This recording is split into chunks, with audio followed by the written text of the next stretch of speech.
Hello students, welcome to study గిక్స్.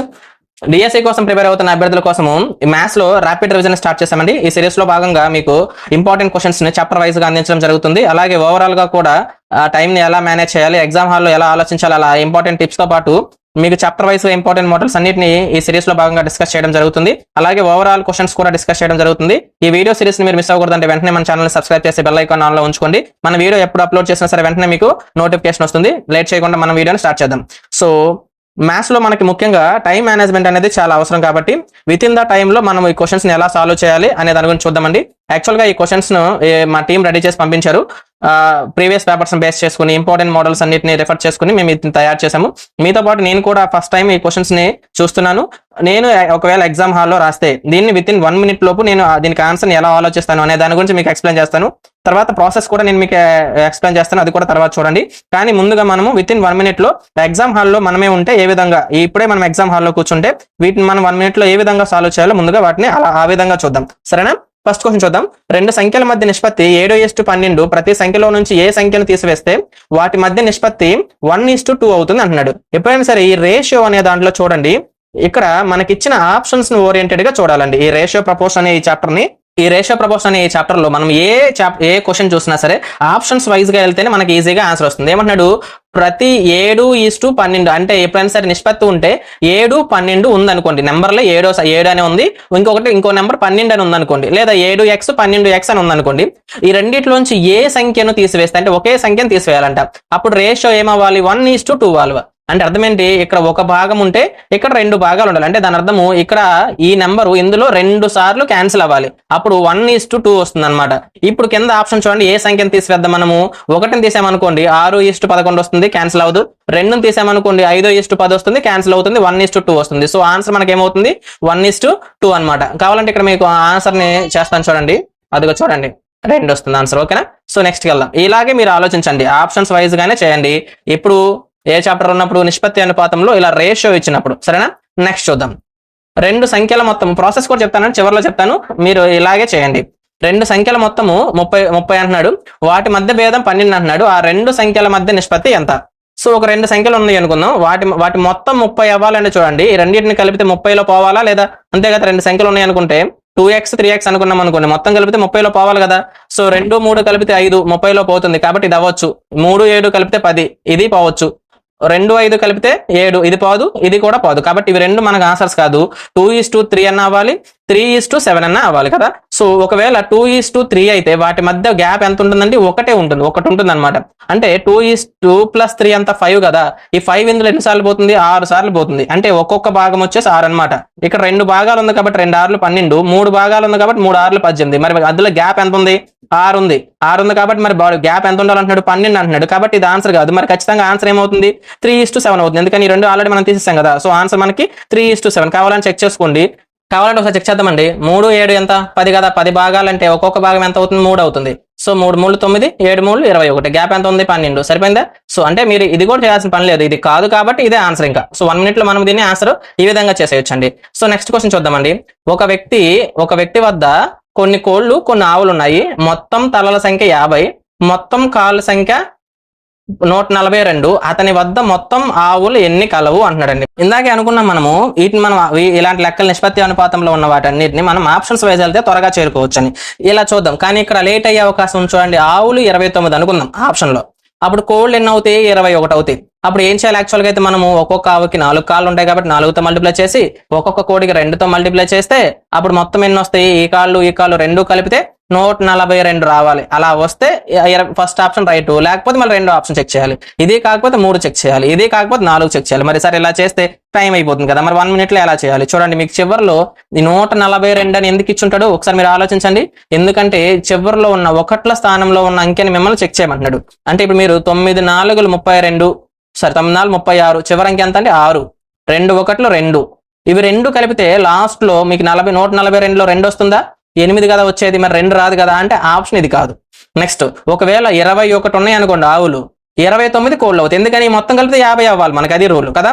So ఇప్పుడు దీన్ని 4తో చేద్దాం. 4 1 4, దీన్ని 2తో చేద్దాం. 9 2 18. సో 8ని 4ని కూడామనుకోండి, 1ల స్థానంలో ఎంత వస్తుంది? 2 వస్తుంది కదా. సో ఇది ఆన్సర్ అయ్యే అవకాశం ఉంది. నెక్స్ట్ 4 చూద్దాం. అంటే 24 ఉన్నాయి అనుకోండి, 26 ఏమవుతాయి? 26 కోల్డ్ అవుతాయి కదా. సో 9 4 4 16లో చివరిలో 6 ఉంది, 6 2 12లో చివరిలో 2 ఉంది, 2 కలిపితే ఎంత వస్తుంది? 8 వస్తుంది. సో కాబట్టి ఇది ఆన్సర్ కాదు, ఇది కాదు, కాబట్టి ఇది కూడా కాదు. ఓకేనా? ఎందుకని 6 2 12, 4 6 24, మళ్ళీ ఇక్కడ వస్తే ఎంత వస్తుంది? ఇక్కడ 6 వస్తుంది. కాబట్టి ఇవి రెండు ఆన్సర్స్ కాదు, 21 అనేది ఆన్సర్ అవుతుంది అనమాట. ఇలా చెక్ చేయాలండి, గుర్తుపెట్టుకోండి. ఆప్షన్స్ చెక్ చేసేటప్పుడు మీకు లెక్క కనుక 1 minute లోపు అవ్వదు అనుకున్నప్పుడు మీరు ఏం చేయాలి? ఈ లాస్ట్ లో ఉన్న వన్స్ ప్లేస్ ని చెక్ చేస్తూ ఉండాలి. అప్పుడు మీకు ఈజీగా అక్కడికి వెళ్ళిపోయే అవకాశం ఉంటుంది అనమాట. ఆన్సర్ చూద్దాం ఒకసారి. అదో చూడండి 2. ఓకేనా? నెక్స్ట్ క్వశ్చన్ చూద్దాం. 2430 రూపాయలను ఏబీసీలకు పంచాలి. వారు వరుసగా 5, 10, 15 రూపాయలు తీసుకున్న తర్వాత వారు పంచుకున్న నిష్పత్తి 3, 4, 5, 3:4:5 అయినా బి వాటా 4 భాగాలు ఎంత కనుక్కోవాలని మనం. ఇక్కడ చూడండి, ఏ అనేవాడు ముందుగా ఒక 5 రూపాయలు తీసుకున్నాడు, బి 10 రూపాయలు తీసుకున్నాడు, సి 15 రూపాయలు తీసుకున్నాడు కదా. సో ఇప్పుడు చూద్దాము, మరి బి అనేవాడికి ఎంత ఎక్స్ట్రా వచ్చిందండి? ఇక్కడ 10 రూపాయలు వచ్చింది. ఇక్కడ ఇందులో ఈ 10 రూపాయలు ఎక్కడ ఉందా? చూడండి, డిలో ఉంది. కాబట్టి ఆన్సర్ మనకి డి అవుతుంది, అంటే 4 అవుతుంది అనమాట ఇక్కడ ఆన్సర్. సార్ ఎలా చెప్పారు సార్? ఈ 10 రూపాయలు ఉంటే అయిపోతుంది అంటే అయిపోతుంది. చూడండి, ఎందుకని 5 రూపాయలు, 10 రూపాయలు, 15 రూపాయలు, మొత్తం ఎంత? 30 రూపాయలు కదా. ఇందులోంచి 30 రూపాయలు ఆల్రెడీ పంచుకున్నారు కాబట్టి ఆ 30 రూపాయలు తీసామనుకోండి 2400 వస్తుంది. ఇందులో 4 భాగాలు కావాలి కదా మనకి. మొత్తం భాగాలు ఎన్ని ఉన్నాయి? 5, 4, 9, 12 ఉన్నాయి కదా. ఈ 12 ఇందులో ఎన్నిసార్లు పోతుంది? 2 సార్లు పోతుంది. 200. 200 × 4 అంటే 800. 800 ఒక 10, 810. లెక్క ప్రకారం చేసిన అదే వచ్చిందా లేదా? కానీ ఈ పాయింట్ మీకు ఎందుకు ఇచ్చాడు? 5 రూపాయలు, 10 రూపాయలు, 15 రూపాయలు ముందుగానే పంచుకున్నాడని. మిమ్మల్ని లెక్క చేయకుండా ఆన్సర్ గెస్ చేసే వాళ్ళే వాడికి కావాలి. ఎందుకని విత్ ఇన్ ద టైం మీరు చేయాలి కదా లెక్కలన్నీ. సో కాబట్టి చేయకుండా మీరు మాక్సిమం గెస్ చేయగలగాలి. అలాంటి వాటిని మనకి ఎగ్జామ్లో ఇస్తారు. కానీ ఏ ప్యాటర్న్ లో ఇచ్చాడో దాన్ని మీరు గెస్ చేయగలిగి ఉండాలి. నెక్స్ట్ క్వశ్చన్ చూద్దాం. 5 మామిడి 4 దానిమ్మ పండ్ల ధర 3 మామిడి 7 దానిమ్మ పండ్ల ధరకు సమానం. అంటే ఇక్కడ చూసారండి జాగ్రత్తగా, 5 మామిడి పండ్లు, 4 దానిమ్మ పండ్లు. అవునా? ఇదేం మామిడి పండ్లు, ఇదేం దానిమ్మ పండ్లు. 3 మామిడి పండ్లు 7 దానిమ్మ పండ్లకు సమానమైంది. అంటే మామిడి పండ్లు ఎన్ని తగ్గించాడండి? 2 మామిడి పండ్లు తగ్గించాడు. అలాగే 3 దానిమ్మ పండ్లు పెంచాడు కదా.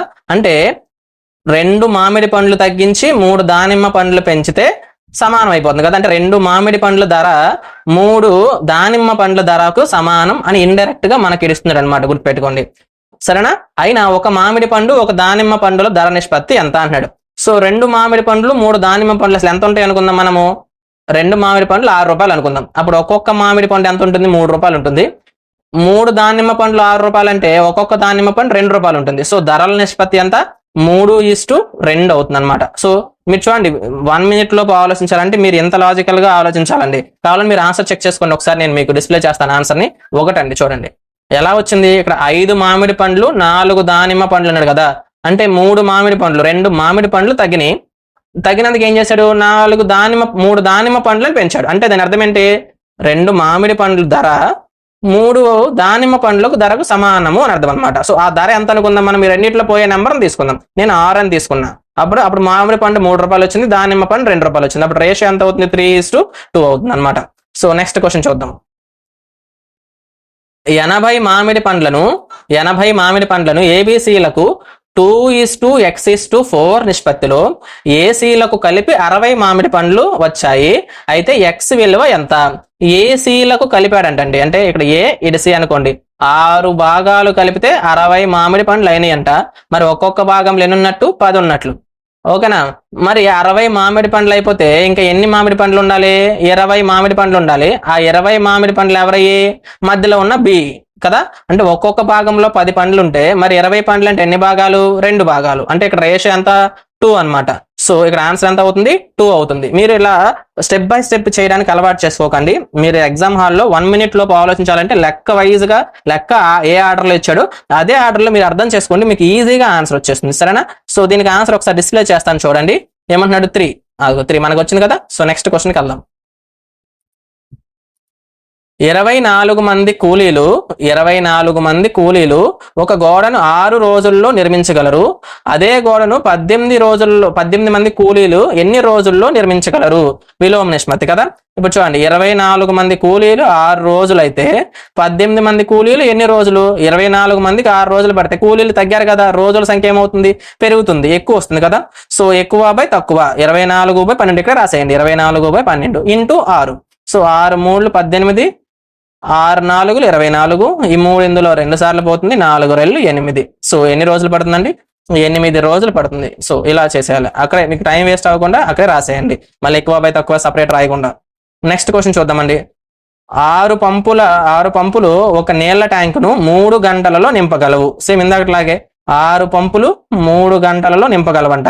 అదే 2 గంటలలో నింపబలనన్నా ఈసారి ఎన్ని గంటలు అయిపోవాలంట? 2 గంటలు అయిపోవాలంటే ఎన్ని పంపులు కావాలి? ఎక్కువ కావాలి. తెలుసుగా మీకు 3 గంటల్లో నింపితే 6 పంపులు ఓపెన్ అయినాయి. మరి 2 గంటల్లోనే కాలం తగ్గింది కదా, పంపుల సంఖ్య ఏమవ్వాలి? పెరగాలి. సో ఎక్కువ బై తక్కువ సేమ్, మళ్ళీ 3/2 ఇంటూ 6. సో ఈ 2 ఇందులో 3 సార్లు పోతుంది, 3 3 9 వస్తుంది. ఓకేనా? 9. ఒకసారి ఆన్సర్ చూద్దాం. 9 రైట్ ఆన్సర్. నెక్స్ట్ చూద్దాం. ఒక గ్రామంలో ఓటర్ల సంఖ్య 5,000. సర్పంచ్ ఎన్నికల యందు 90% ఓట్లు వేసినచో ఓటు వేయని వారి సంఖ్య ఎంత? వేయని వారు ఎంతమంది అండి? 90% వేశారంటే 10% ఎంతో మనల్ని కనుక్కోమన్నాడు. సో 5,000లో 10% అంటే ఎప్పుడు 1 0 తీసే సరిపోతుంది. ఒకటి చూడండి, ఈ శాతాలు చేసేటప్పుడు సరే 10% అంటే 1 0 తీసేయాలి. 1% అంటే 2 సున్నాలు తీసేయాలి. అంటే 1% అంటే 50, 10% అంటే 500, 100% అంటే 5,000 అనమాట. సో ఇక్కడ మనకు 10% అడిగాడు కాబట్టి 500 అవుతుంది అనమాట ఆన్సర్. అలాగే మీకు భిన్నాల్లో నుంచి శాతాల్లో కన్వర్ట్ చేయడం కూడా తెలియాలి కదా, గుర్తుపెట్టుకోండి. 100% అని ఉందనుకోండి, ఒకటి ఫుల్ పార్ట్ అనమాట. అది 50% అన్నాం అనుకోండి, అది హాఫ్ అనమాట. 33%, 1/3% అన్నాం అనుకోండి, అది 1/3 అనమాట. 25% అన్నాం అనుకోండి, 1/4 అంటే 100లో 4వ వంతు అనమాట. 25% అంటే 20% అన్నాం అనుకోండి, 1/5 అనమాట. సరేనా? అలాగే 1/6 అన్నాం అనుకోండి, 16 2/3% అనమాట. ఎట్లా మీరు ఇలాంటి కొన్ని భిన్నాలని గుర్తుపెట్టుకుంటూ ఉండాలి.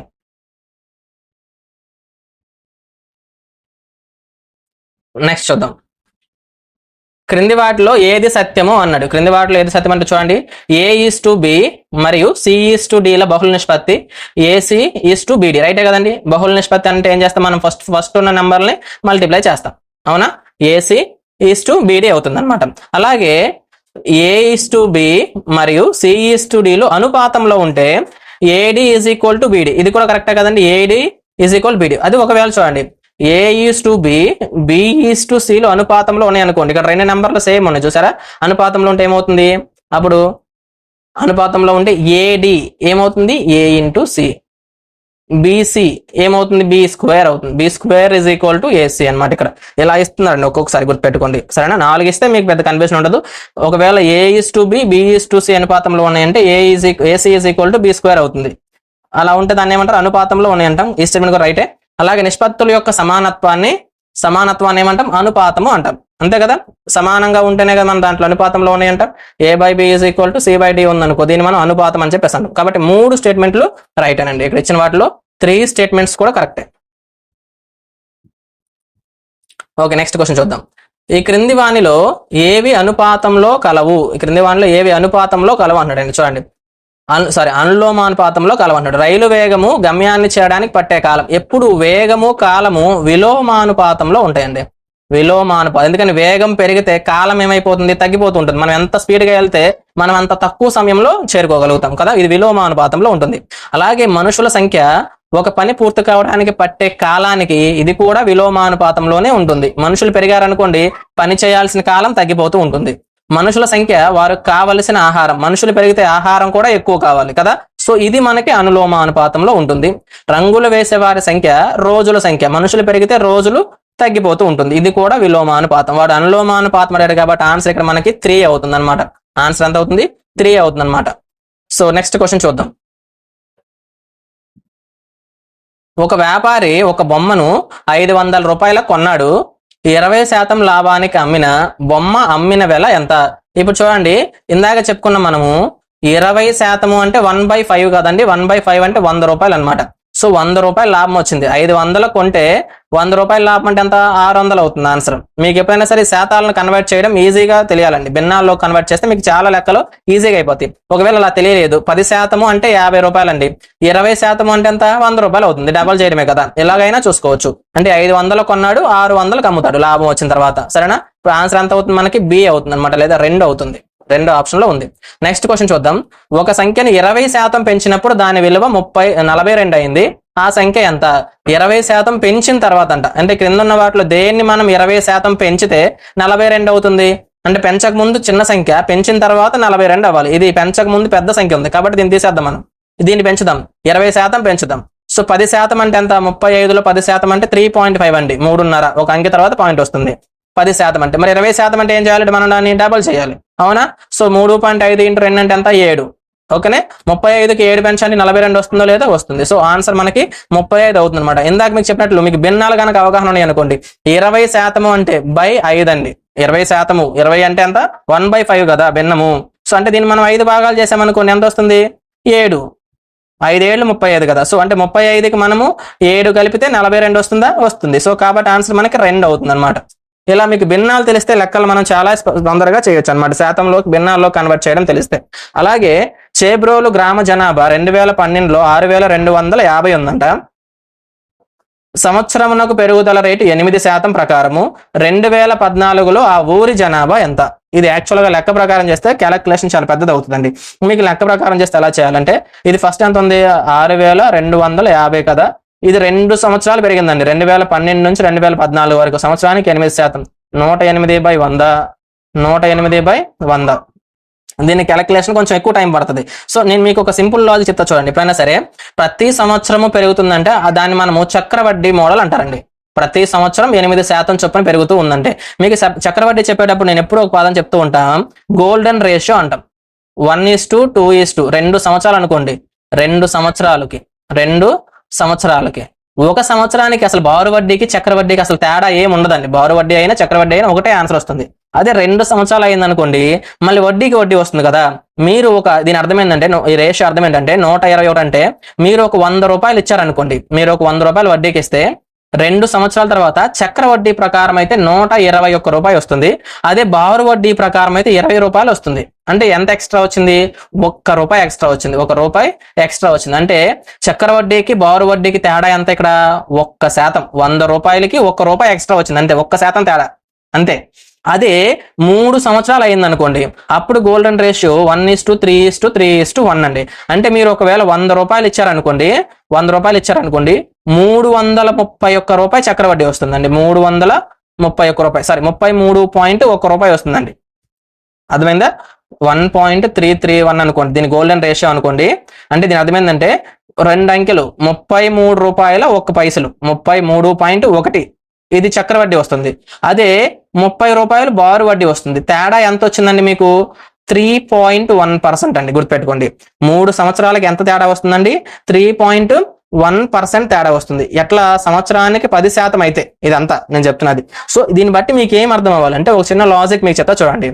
చక్రవడ్డీకి బారు వడ్డీకి తేడా 1 సంవత్సరానికి అయితే అసలు ఏం లేదండి, 2 సమానమే. అదే 2 సంవత్సరాలంటే 1% తేడా ఉండొచ్చు, ఓకేనా. 3 సంవత్సరాలంటే 3.1% తేడా ఉండొచ్చు. అంటే మీరు నెగ్లిజిబుల్ చేయొచ్చు కదా దాదాపుగా. సో కాబట్టి బారు వడ్డీ కనుక్కోమన్నా, మీరు చక్రవడ్డీ కనుక్కోమన్నా కానీ మీరు ఏం చేయండి? బారు వడ్డీనే కనుక్కోండి. బారు వడ్డీ కనుక్కొని దానికంటే కొంచెం ఎక్కువ ఉంటుంది చక్రవడ్డీ, అంతే కదా. 1% అంటే నెగ్లిజిబుల్ పర్సెంటేజ్ కదా. 1000 రూపాయల్లో 1% అంటే 10 రూపాయలు పెరుగుద్ది అంతే కదా. సో కాబట్టి ఎప్పుడైనా సరే మీరు బారు వడ్డీని క్యాలిక్యులేట్ చేసి దానికంటే కొంచెం ఎక్కువ ఉంటుంది చక్రవడ్డీ. గుర్తుపెట్టుకున్నారు కదా. సో ఇప్పుడు చెప్తాను చూడండి. దీంట్లో 6250 రూపాయలు అన్నాడు కదా. ఇదేం చేస్తున్నట్టు సంవత్సరానికి 8% వడ్డీ రేటు పెరుగుతుందంట, అవునా. సంవత్సరానికి 8 రూపాయలు పెరిగితే 2 సంవత్సరాలు అంటే ఎన్ని పెరుగుతుందండి? బారు వడ్డీ ప్రకారం 16 రూపాయలు పెరుగుద్ది, అవునా కదా. ఇందులో 16% ఎంత మనం కనుక్కుందాం, అయిపోతుంది ఆన్సర్. 16% అంటే చూద్దాం ఒకసారి. సో 25 4లు 25 25లు, అందుకని మనకి ఈ నెంబర్ ఇచ్చాడు కదా. ఈ 4 ఇందులో 4 సార్లు పోతుంది. 25 4 100, పక్కనే ఒక 0, 1000 రూపాయలు అనమాట.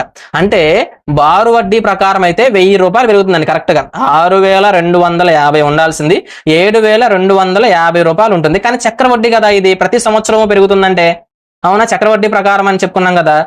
7250 కంటే కొంచెం ఎక్కువ, అంతే కదా. 7250 కంటే కొంచెం ఎక్కువ ఉన్నది ఏంటి? 7290. ఇక్కడ కొంచెం ఎక్కువ ఉంది కాబట్టి ఇదే ఆన్సర్ గా. ఇది చూడండి తక్కువ ఉంది 7250 కంటే, ఇది ఆన్సర్ కాదు. ఇది బాగా ఎక్కువ ఉంది, ఇవి రెండు కూడా ఆన్సర్లు కాదు. అర్థమవుతుందండి. మీకు చాలా ఈజీగా నోట్ లెక్కలు వేసేయచ్చాను. మీకు ఎక్స్ప్లెయిన్ చేయడం కోసం నేను ఇంత బ్యాక్గ్రౌండ్ చెప్పాల్సి వచ్చింది. కానీ మీరు ఎప్పుడైనా సరే 2 సంవత్సరాలు 3 సంవత్సరాలు అంటే నెగ్లిజిబుల్. చక్రవడ్డీకి బారు వడ్డీకి తేడా.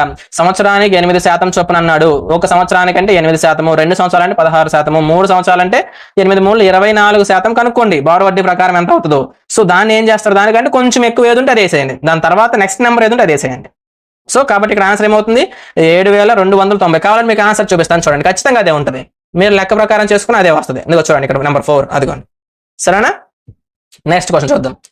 సోమవారము 845 మంది ఒక పార్కును సందర్శించారు. మంగళవారం 169 మంది సందర్శించారు. పార్కును సందర్శించిన వారిలో తగ్గుదల శాతము. ఇక్కడ చూసారా, 20%, 30%, 70%, 80% అంటున్నాడు. సరేనా? ఇవన్నీ మామూలు 10తో మల్టిపుల్ అయ్యే నెంబర్స్ ఉన్నాయి. కానీ ఇక్కడ ఏంటి, మామూలు నెంబర్లు ఇచ్చాడు. ఎందుకని ఈ నెంబర్లు ఇచ్చింటాడు, ఖచ్చితంగా వీటి మధ్య ఏదో రిలేషన్ ఉండి ఉంటుంది. అంటే ఈ నెంబర్ ఇందులో పోయే నెంబర్ అయి ఉంటుంది కంపల్సరీగా. ఇప్పుడైనా సరే మీరు ఒక లెక్క చదవగానే ఇలా క్యాలిక్యులేషన్ చేసుకోగలిగి ఉండాలి. సో ఇప్పుడు మొత్తం ఎంతమంది అండి, 845 మంది. ఎంతమంది వచ్చారండి, 169 మంది వచ్చారు. సో మిగతా వాళ్ళు ఏమయ్యారు, తగ్గారు అనమాట. అంటే ఇది ఇందులో ఎంత శాతం ఉందో చూస్తే మిగతా వాళ్ళు తగ్గినట్లు కదా. 169 ఇందులో ఏ టేబుల్ పోతుంది, 13 ఏకం పోతుంది. 13 13 199 169 13 6 78 78 పోతే ఇంకెంత ఉంటుంది, 13 5 65, మళ్ళీ 13 1 13 5. అంతే, వెరీ గుడ్ అండి. 1/5 పోయింది. ఇందులో 2% 20%. అంటే ఏంటి, సోమవారం రోజు 100% వస్తే మంగళవారం రోజు 20% వచ్చారు. అంటే 20% ఆన్సర్ కాదు, ఎంత తగ్గారు అది మనల్ని కనుక్కోమంది. సరేనా? 100% ఉన్న వాళ్ళు 20% వచ్చారంటే ఎంత తగ్గినట్లు, 80% తగ్గినట్లు. ఆన్సర్ మనకి ఫస్ట్ ఆప్షన్ 20 ఉంది. దాన్ని మనం పెట్టారంటే తప్పైపోతారు. చూసుకోండి ఒకసారి. సరేనా? అదిగో చూడండి 4.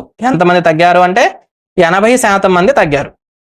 నెక్స్ట్, రవి తన వద్దనున్న మొత్తం సొమ్ములో 75% ఖర్చు పెట్టగా అతని వద్ద 600 మాత్రమే మిగిలెను. మొదటగా రవి వద్దనున్న అసలు సొమ్ము ఎంత?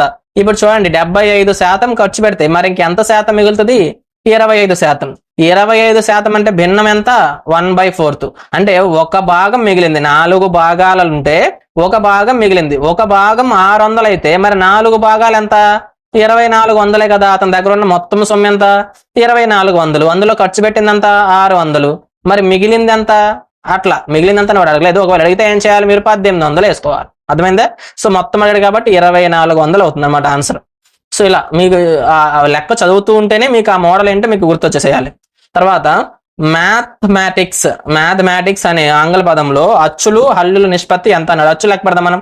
1 2 3 4. సో 4 ఉన్నాయి. 1 2 3 4 5 6 6 ఉన్నాయి. అంతేనా? కరెక్ట్గా లెక్కేస్తాము. అప్పుడు ఎంత వస్తుంది మనకి,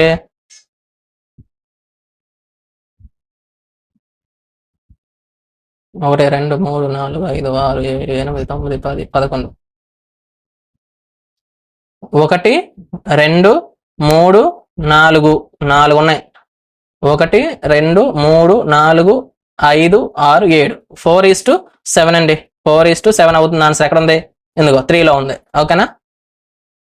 3 అనేది ఆన్సర్ అవుతుంది. నెక్స్ట్, 15,000 మార్కెట్ ధర. 15,000 మార్కెట్ ధర ఉందంట. దానిపై 15% రుసుము ప్రకటించి వ్యాపారి వస్తువును అమ్మాడు. రుసుము అంటే తెలుసు కదండి, డిస్కౌంట్ ఇచ్చాడు అనమాట. ఎంత శాతం ఇచ్చాడు మనకి, 15% ఇచ్చాడు. మీకు ఇందాకే చెప్పాను 10% అంటే 1500 అండి. 15% అంటే ఏంటి, 10% అంటే 1500. మళ్ళీ అందులో సగం 5 అంటే కదా, ఇంకొక 750. మొత్తం 2250 రూపాయలు తగ్గించాడు. 15,000లోంచి 2250 రూపాయలు తగ్గిస్తే ఎంత, 12,750 రూపాయలు వస్తుంది కదా. సో అతను అమ్మిన వేల ఎంత అంటే 12,750 రూపాయలు అవుతుంది. ఒకసారి ఆన్సర్ చెక్ చేద్దాం మనం. ఒకసారి చూడండి, ఒకటోది. సో 15% ఎలా కనుక్కోవాలి మీకు అర్థమవుతుందా? మీరు అలా కాకుండా ఇలా రాసేస్తూ ఉన్నారు అనుకోండి, మీకు ఇదే అలవాటు అయిపోతుంది. రుసుము అంటే 15% కదా, 15/100 వేసి మీరు ఇలా చేసుకున్నా అదే వస్తుంది. 15 15 225, పక్కనే 0 పెట్టుకుంటే 2250. కానీ మీరు మైండ్తో క్యాలిక్యులేషన్ చేసే విధానం నేర్చుకోండి, మీకు స్పీడ్ క్యాలిక్యులేషన్ డెవలప్ అవుతుంది అనమాట. నెక్స్ట్ చూద్దాం. 3:4 4:5 యొక్క విలోమ నిష్పత్తికి గల బహుళ నిష్పత్తి 45:x అయితే x విలువ ఎంత? ఒకటి 3:4 ఉందంటండి. రెండోది 4:5 యొక్క విలోమ నిష్పత్తి. 4:5కి విలోమం అంటే ఏం చేయాలి, తిరగేయాలి దీన్ని కదా. 5:4 అవ్వాలి.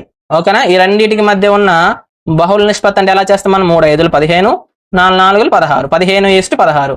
వాడేమిచ్చాడు 45:x అని ఇచ్చాడు. 15 45 అవ్వాలంటే మనం 3తో మల్టిప్లై చేయాలి. అలాగే ఇప్పుడు ఆ 16ను కూడా ఏం చేయాలి, 3తో మల్టిప్లై చేస్తే 16 3 మనకి 45. సో ఆన్సర్ ఎంత అవుతుంది ఇక్కడ మనకి 45 అవుతుంది, 48 అవుతుంది అనమాట. సారీ, 16 3 48. నెక్స్ట్ క్వశ్చన్ చూద్దాం. ఓకే, సో ఈ చాప్టర్ లో మనము టాప్ 20 మోడల్స్ చూసామండి. టాప్ 20 క్వశ్చన్స్ చూసాము. కొంచెం ఇంకా డిఫికల్టీ లెవెల్ పెంచి నెక్స్ట్ వీడియోలో ఇదే చాప్టర్ నుంచి ఇంకొక వీడియో మేము ప్రజెంట్ చేస్తాము. సో ఈ వీడియో మీకు నచ్చింది అనుకుంటున్నాను. తప్పకుండా నచ్చితే లైక్ చేయండి, మీ ఫ్రెండ్స్ తో షేర్ చేయండి. నెక్స్ట్ మీకు ఏ చాప్టర్ కావాలో లేదా మీకు ఏదైనా సబ్జెక్ట్ ఇలా ర్యాపిడ్ రివిజన్ కావాలంటే ఆ సబ్జెక్ట్ పేరుని ఖచ్చితంగా మెన్షన్ చేయండి. వాటి మీద ఉన్న క్వశ్చన్స్ నెక్స్ట్ వీడియోలో డిస్కస్ చేస్తూ ఉంటాము. మీరు ప్రిపేర్ అవుతున్నప్పుడు ఖాళీ సమయంలో మాత్రమే వీడియోస్ చూడండి. మీకు ప్రిపేర్ అవుతున్న, మీకు ఇంట్రెస్ట్ ఉన్న టైం, చదవాలనుకున్న టైంని ఖచ్చితంగా చదవడం మీదే ఫోకస్ చేయండి.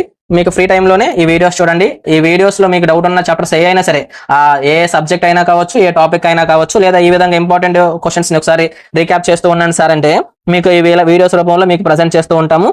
నెక్స్ట్ వీడియోలో మళ్ళీ కలుద్దాము. మీకు ఏ వీడియో కావాలో నెక్స్ట్ తప్పకుండా కామెంట్ చేయండి. Thank you.